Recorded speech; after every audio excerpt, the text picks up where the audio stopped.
हाय, good afternoon. सास बहू और सेंसेक्स के आज के इस एपिसोड में आप सबका स्वागत है। आज बहुत दिनों बाद कार्यक्रम में शिरकत करते हुए आपको नजर आएंगे PrakashGaba.com के प्रकाश गाबा सर। प्रकाश सर, गुड आफ्टरनून।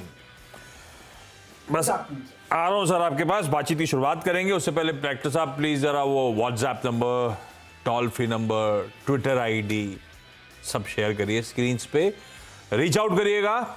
कल तो शायद नहीं, शायद इसलिए कह रहा हूं क्योंकि अभी तक कल फ्राइडे का आइडिया आया नहीं है मेरे पास, कुछ दिमाग चला नहीं है, चलाया नहीं अभी तक, लेकिन फिर भी कल तो नहीं होगा सासबो सेंसेक्स। अब मंडे को जब रिज्यूम होगा तब आप लोग की क्वेरीज जो अगले हफ्ते हैं वो रिजॉल्व करने की हम लोग करेंगे कोशिश।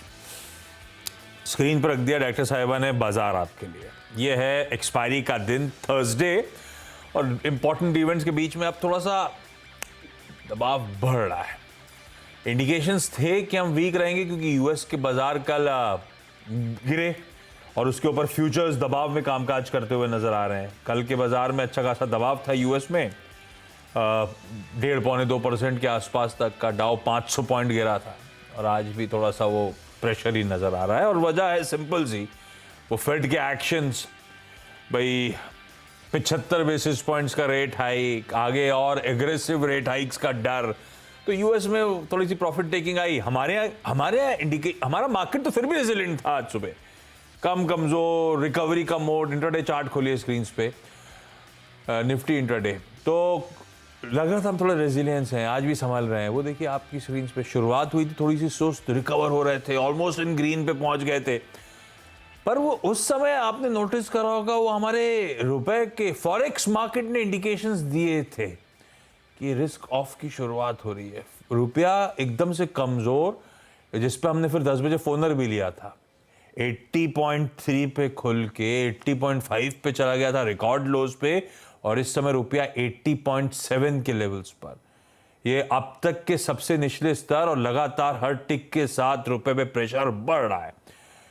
ये दिखा रहा है वो फेड की हॉकिशनेस, वो फ्लाइट ऑफ कैपिटल, वो सब डर, और यही अब इक्विटीज में प्ले आउट होता हुआ। तो एक पहली साइन ऑफ वार्निंग रुपए ने दी थी जब इक्विटीज रेजिलिएंट हो रहा था, और अब पूरा इक्विटीज दबाव में। जो पॉकेट आउट परफॉर्म कर रही थी निफ्टी बैंक, उसे खींच के लाइए स्क्रीन पे, 0.25% कमजोर, 750 अंकों के अब दबाव के साथ निफ्टी बैंक कामकाज कर रहा है। हर टिक के साथ प्रेशर माउंट हो रहा है। मिड कैप स्मॉल कैप दिखाइए स्क्रीन पे, लेकिन उससे ज्यादा मेरे को ब्रेथ दिखा दीजिएगा उसके बाद। एडवांस डिक्लाइन, अब वीकनेस बढ़ती चली जा रही है ब्रॉडर मार्केट्स में, तो ऑलमोस्ट 1:2 का रेशियो वो देखिए आपकी स्क्रीन पे। ये purely profit taking, purely risk of इस समय स्क्रीन पे विजिबल। गावा सर, क्या रीडिंग है आपकी ये निफ्टी बैंक की आज की चाल, इंपॉर्टेंट इवेंट्स के बाद जो अब स्क्रीन पे थोड़ा सा रिएक्शन देखने को मिल रहा है? हालांकि अभी भी 17,500 का सब इंपॉर्टेंट कह रहे थे तो उस लेवल के ऊपर, या आप जो कहते हो साइकोलॉजिकली इंपॉर्टेंट लेवल उसके ऊपर हैं, पर कैसा प्लेस लग रहा है निफ्टी? 17,500 के ऊपर है, और निफ्टी बैंक फ्यूचर्स में 40,500 के ऊपर है। हाँ। लेकिन है वीक, कहीं पर भी स्ट्रेंथ नहीं है। थोड़ा एक करेक्शन आया था, मुंह मिला रिएक्शन, लेकिन उसको भी सेल ऑफ हो गया, वीकनेस है। यहाँ पर भी वीकनेस है, स्ट्रेंथ नजर नहीं आती। अगर कोई हायर जोन्स मिलते हैं तो वहां पर शॉर्टिंग करनी चाहिए, खरीदना तो नहीं चाहिए। तो ये जो अब, क्योंकि अब कल वीकेंड से पहले वाला सेशन हो जाएगा, तो फिर इस तरह के बाजार में लोग कैरी करना शायद ना चाहिए। अब आपको थोड़ा सा जो करेक्शन वापस आना था, ये करेक्शन की कहाँ, किस लेवल्स को ब्रीच होने के बाद गावा सर आप चिंतित हो गए? देखिए, ऐसा है कि अपर रीजन्स पे देखेंगे तो वीकली चार्ट 2 हफ्ते पहले एक टॉपिंग पैटर्न आ गया है, वो काफी हद तक क्लियरली टॉपिंग पैटर्न था, वो 18,100 के आसपास। हाँ जी, 18,100 क्या निफ्टी में टॉपिंग पैटर्न था। वहां पर जो बार देखेंगे, 2 बार थे। बैंक निफ्टी में एक टेल बना था जो भी हम कहते हैं नॉर्मली टॉपिंग पैटर्न था, और एक में रिवर्सल बार था। तो क्लियर कट वहां पर हायर टाइम फ्रेम में वीकली बार में एक सेलिंग आ चुका था, उसका तो रिएक्शन तो आएगा ना। तो जब तक ये यहाँ से लोअर लेवल पे स्ट्रेंथ नजर नहीं आती या रिवर्सल बार नहीं आता, तब तक तो कहूंगा कि वीकनेस है। तो थोड़ा मुझे लगता है पेन का टाइम है। ये रिवर्सल बार मतलब प्रीवियस डे रेट से ज्यादा बड़ा ग्रीन हो जाए, ऐसा एक कम से कम 3-4 बार होते हैं, अलग अलग किस्म के बार होते हैं। कहाँ आने चाहिए, कैसे बार आने चाहिए, कहाँ पर सपोर्ट है, वो थोड़ा काफी हद तक उसको साथ में देना पड़ रहा है। और लेकिन सपोर्ट भी इर्द गिर्द नहीं है। जब इर्द गिर्द सपोर्ट ना हो तो रिवर्सल बार का भी फायदा नहीं हुआ, वो भी देखना पड़ता है। तो मुझे लगता है आज पॉसिबल है कि बैंक निफ्टी 40,300 भी देखे।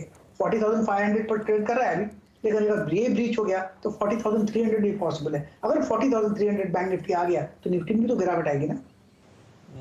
तो अब ये ठीक है, ये वीकनेस थोड़ी और प्ले होगी, शायद 200 पॉइंट निफ्टी बैंक और गिरेगा यहाँ से। ये अभी आज वाला दिन है जो साइडलाइन से बैठ के ऑब्जर्व करूं, ये निफ्टी बैंक ट्रेड पे ना कूदूं। मेरे ख्याल से निफ्टी बैंक निफ्टी में पोजिशनल ट्रेड ना होने चाहिए, 3.5 तक निकाल दीजिए। आज एफएनओ एक्सपायरी भी तो है ना, तो जो फंसे होंगे वो अब निकलने की कोशिश करेंगे। नेक्स्ट वीक तो मंथली एक्सपायरी है, लेकिन आज वीकली एक्सपायरी तो है। थोड़ा सा आज सुबह चर्चा में आया भी था कि साइड लाइन पे बैठना चाहिए, बिल्कुल ठीक कॉल था वो। अभी भी गाबा सर कह रहे हैं हो सकता है वीकनेस बढ़ेगी लेकिन साइड लाइन्स पे रहे। आज एक्सपायरी भी है, अब ठीक है, वीकली एक्सपायरी की तैयारी भी करनी है हमको, और थोड़ा सा दबाव बढ़ता हुआ। एक बार मैं गाबा सर से बातचीत बाकी लोगों से शुरू करूं उससे पहले एक बार यूएस के फ्यूचर जहाँ छोड़े थे वहीं है। मैंने छोड़े मतलब 10:30 का शो जब छोड़ के गया था, 0.5% से 1% का दबाव तब भी था, वो अभी भी 0.5% से 1% का दबाव है। तो ये फिर हमारा वो जो रूपी ने सिग्नल दे दिया। एक गाबा सर रूपी की चार्ट देखते हो क्या आप? यूएस डॉलर रूपी की चार्ट मैं देखता तो नहीं है, आप बोले तो नेक्स्ट टाइम देख कर नहीं, मैं तो ऐसे ही पूछ रहा था। कोई जरूरत नहीं है, नहीं कोई जरूरत नहीं है वो। हाँ, ब्रेक में मिलेगा तो मौका मिला तो देख लूंगा। हाँ तो ठीक है, अगर ऐसा हुआ, लेकिन ऐसी कोई जल्दी नहीं है और ऐसे कोई जरूरत भी नहीं है। वो ₹1 के एक्सपर्ट से बात हुई थी इंटरवेंशन की, वो इंटरवेंशन अब तक तो दिख नहीं रहा क्योंकि लोज पे लोज बनाए चले जा रहा है रुपया। चलिए सवाल जवाब के सिलसिले की शुरुआत कर रहा हूं जो बेसिक प्रमाइस है शो का। हमें आज लखनऊ जाना है, हैदराबाद जाना है और फिर लखनऊ जाना है। और इंटरेस्ट जो जुड़ चुके हैं वो आपको आपकी स्क्रीन पे नजर आएंगे। हैदराबाद कनेक्शन स्टैब्लिश करने में कुछ इश्यूज आ रहे हैं, अगर हो गया तो हो गया, नहीं हुआ तो छोड़ दिया जाएगा। सबसे पहले आपकी स्क्रीन पे आपको नजर आएंगी सीमा सिंह कतियार जी लखनऊ से। Seema ma'am hi, good afternoon. Good afternoon Ashish ji, good afternoon Gaba sir. Ma'am Seema ma'am, ये प्रोफेसर का है कि professor Seema ma'am Lucknow university में कहीं पे कोई कौन सा सब्जेक्ट? सर मैं इंग्लिश की एसोसिएट प्रोफेसर हूँ। लखनऊ यूनिवर्सिटी का कॉलेज है अवध गर्ल्स डिग्री कॉलेज। पहले ये लोरेटो डिग्री कॉलेज हुआ करता था, इस वक्त ये गवर्नमेंट के अंडर में है। अवध, हाँ सुना है मैंने नाम। तो थैंक यू। इंग्लिश की प्रोफेसर, आप सीएनबीसी आवाज देखते हो नहीं देखते हो? बिल्कुल सर देखते हैं। दोनों लैंग्वेज में बढ़िया कमांड है आपकी, हिंदी भी बढ़िया है। मैं तो सीमा मैम, आपने फिर शेयर बाजार में कब आए, कैसे आए? साथ में कोई प्रोफेसर करते थे या फिर घर पे कोई करता है? नहीं आशीष जी, ऐसा है कि फैमिली में था, पर शुरुआत जब की तो I burned my fingers, then I left, then I again tried in around 2008। उस वक्त भी I again burned my fingers. अब 2017 से मैं दोबारा से एंटर की हूँ। 2018-17 से। तो ये वाला जर्नी कैसी रही है? आप पहले हाथ जलाने के बाद? जी ये जर्नी तो थोड़ी सुखद रही है। और अब आप पिछली जर्नी और इस जर्नी में फर्क क्या है? और रोड जो ट्रैवल करी, इस बार कुछ पढ़ के समझ के करा या ऐसा कुछ हुआ क्या? कुछ बदला क्या? उस वक्त नॉविसेस थे हम लोग। हाँ। तो फिर समझ में बहुत कुछ सीखा, पर उस वक्त बहुत पैसा नहीं डाला था क्योंकि था भी नहीं। और वो हमने अपने करियर के आउटसेट पर थोड़ा बहुत निवेश किया था। लेकिन जैसे जैसे मार्केट को समझते गए और ये पता चला कि अगर आप सोच समझकर इन्वेस्ट करें, और since I am a government servant, मैं बिल्कुल भी ट्रेडिंग में नहीं हूँ और बहुत सोच समझ कर अपने मेहनती कमाई को इन्वेस्ट करती हूँ। तो इस वजह से देखिए, आप 100% इंसुलेट नहीं हो सकते हैं किसी भी लॉस से, बट मिनिमाइज करके वो बहुत सही बात। सब सूझबूझ के वापस लौटी बाजार में, लॉन्ग टर्म के लिए इन्वेस्टमेंट कर रहे हो आप। सीमा मैम, पहला सवाल गाबा सर के लिए कौन सा, पहला स्टॉक कौन सा है? पहले तो मैं गाबा सर को थैंक्स कहना चाहूंगी, उनके वर्ड्स ऑफ विजडम हमको हमेशा बहुत गाइड करते रहे हैं। और हमेशा कोशिश करती हूँ कि मूलधन नहीं डूबे, चाहे आमदनी थोड़ी कम हो।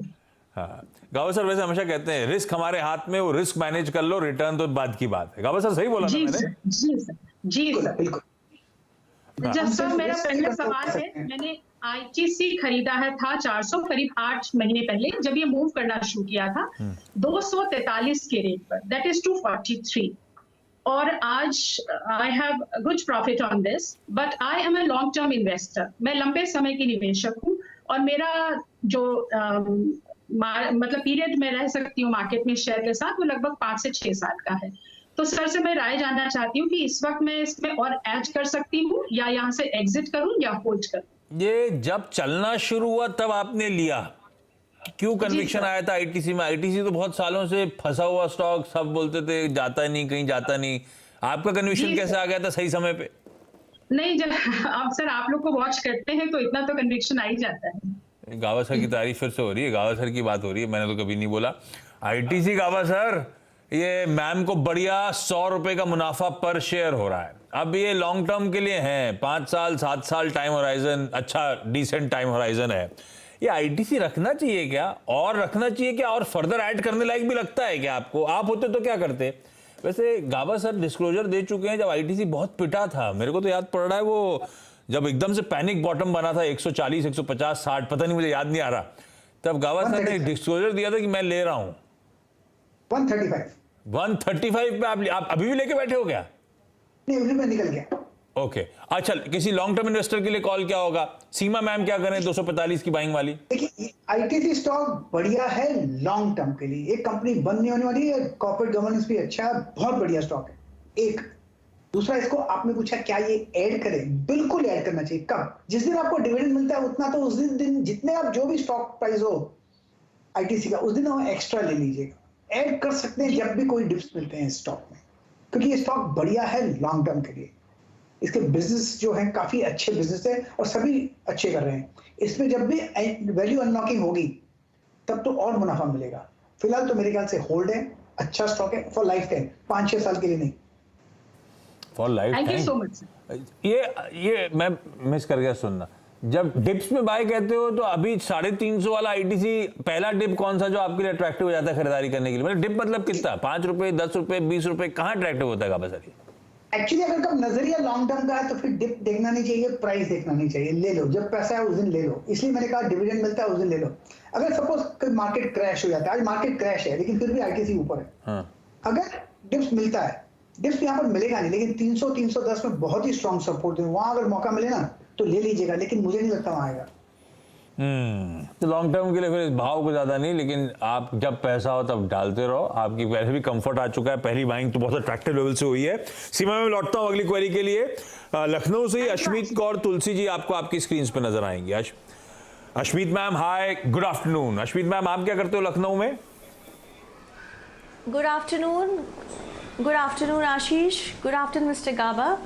Mr. Ashish, I work as an academic counselor at SKD Academy at Lucknow.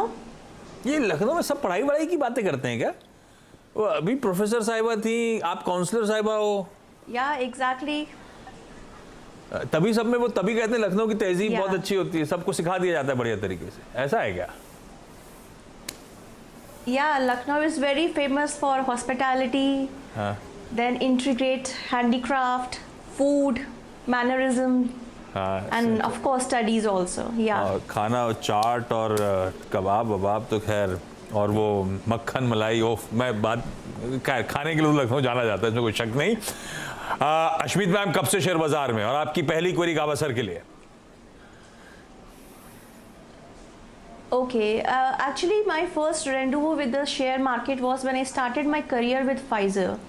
I started my career with Pfizer, which is a pharmaceutical company. And when I joined Pfizer, I used to see my colleagues, my seniors all investing in the share market and buying the shares. So it ignited the interest in the share market, and even I thought of ways of investing the money, my hard-earned money. And it was actually the first share which I bought was for the Pfizer company. From there, I drifted on to Ranbaxy, Dr. Reddy's, Glaxo, and so on. And like till now, I am investing into it. And my first query for Mr. Gaba will be that at present I am holding like around 250 shares of HBL Power, which I purchased at the price of 99 rupees, but it did not show any significant growth. So what should I do? Like, should I hold on to it or should I sell it off? Gaba sir, लिया हुआ है HBL लेकिन कुछ Power. मजा नहीं आ रहा है, बाजार तो चले जा रहा है, एचबीएल पावर चल के नहीं दे रहा। अभी क्या करें एचडीएफसी को, चलना हमारे हाथ पे नहीं होता, जब लोग खरीदते तब जाता है ऊपर, न कि हमारे खरीदने के बाद। हम नॉर्मली कहते हैं कि हमने खरीदा तो 10 मिनट का टाइम देते हैं, अभी 10 मिनट में ऊपर जाना चाहिए, वैसा कब होता नहीं। हाँ, एचडीएफसी पावर सिस्टम्स का जो चार्ट है, चार्ट स्ट्रक्चर बढ़िया है। 82 में स्ट्रॉन्ग सपोर्ट जोन, इन्होंने लिया है थोड़ा महंगा, nothing to worry, continue holding it. कहीं पर इसमें जब भी कोई करेक्शंस आए हैं वो एब्जॉर्ब हो चुके हैं और अपमूव मिला है, तो मेरे ख्याल से होल्ड ही करना चाहिए। ओके, गिरावट आ सकती है, nothing to worry, just hold, continue holding it. ये हमारा तो लॉन्ग टर्म होल्डिंग है ना अश्मीत?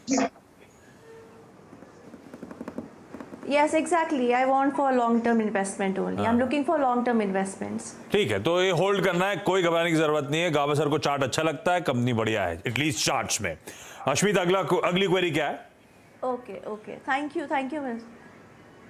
अगली क्वेरी ये है कि I also have shares like around 100 shares of Adani Wilmar which I purchased at the price of like ₹730.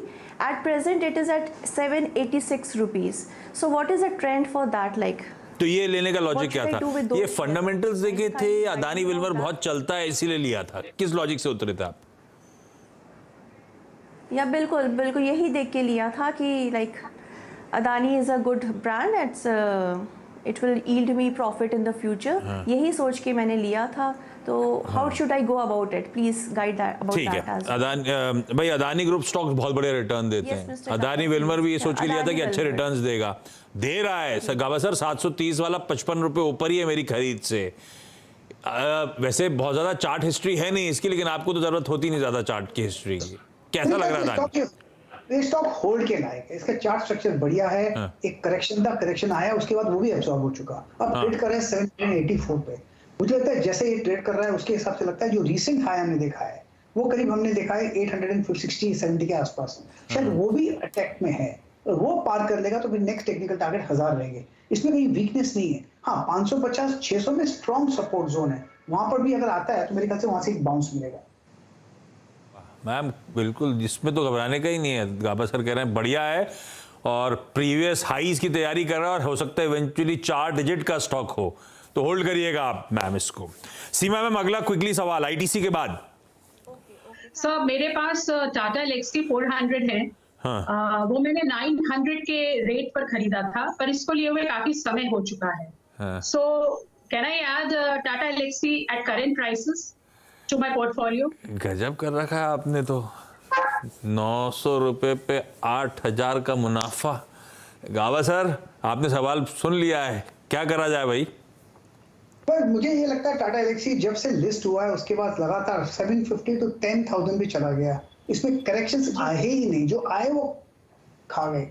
मुझे लगता है ये इंस्टीट्यूशन फेवरेट स्टॉक है, इसमें जब भी कोई डिप्स आती है वो खरीदारी का मौका होता है, तो मेरे ख्याल से होल्ड करना चाहिए। ऐड करने का शायद इनको मौका नहीं मिले क्योंकि इसमें करेक्शंस आते नहीं है, बहुत शैलो करेक्शंस आते हैं। तो आप जब भी आपका नजरिया लंबा है तो बार्गेन क्यों ढूंढते हैं? हाँ, कुछ कह रहे हो आप सीमा मैम, अब बोलो। शेयर करना चाहूंगी आशीष जी, मैं यहाँ पे शेयर करना चाहूंगी कि मुझे 17-18 में 1:1 का बोनस मिला था।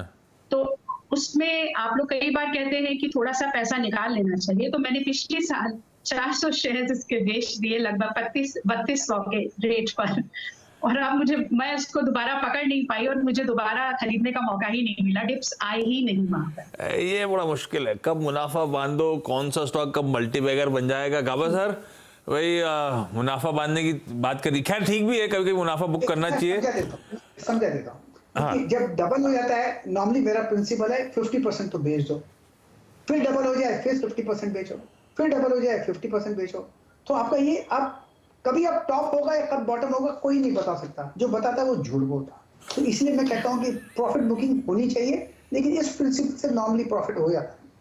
You can chase the stock. किस प्राइस पर इसको खरीदा जा सकता है करेंटली, कितना डिप का वेट करूं? डिप्स मिलेगी नहीं, इसलिए मैंने कहा कि डिप्स आपको इंतजार मत कीजिए, अगर आपका नजरिया लॉन्ग टर्म का है तो वे खरीद दीजिए।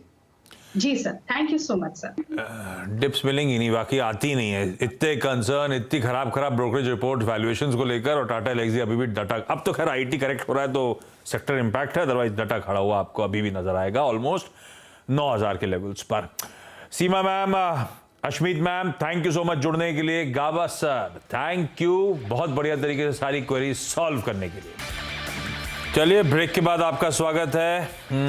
दिन के लोस पे मार्केट्स इस समय, ब्रॉडर मार्केट्स की तस्वीर आपकी स्क्रीन पर आते हुए, डिक्लाइंस, गिरने वाले स्टॉक्स जो बड़े हैं वो दिखा रहा था बाजार का ओवरऑल मूड। खैर, मिड कैप यूनिवर्स में चल क्या रहा है, डिटेल में बातचीत, और निफ्टी बैंक पे एक अच्छा कवरेज, क्योंकि वो पॉकेट वाकई अच्छा खासा प्रेशर झेलती हुई।